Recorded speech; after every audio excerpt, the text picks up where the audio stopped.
Here I have Huawei Honor 20i, and today I'm going to show you how to record screen on this device. So if you want to record screen, you just have to go to the upper bar, find the button screen recorder here, and just tap on it once, and after that recording starts. You can switch your microphone here, you can record screen. As you can see, it shows where I drag my finger.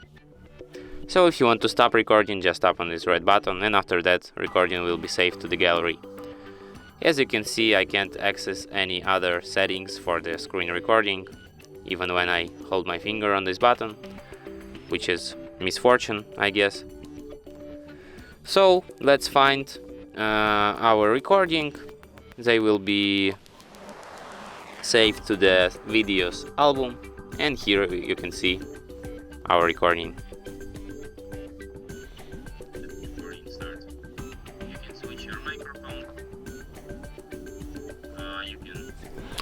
And from here you can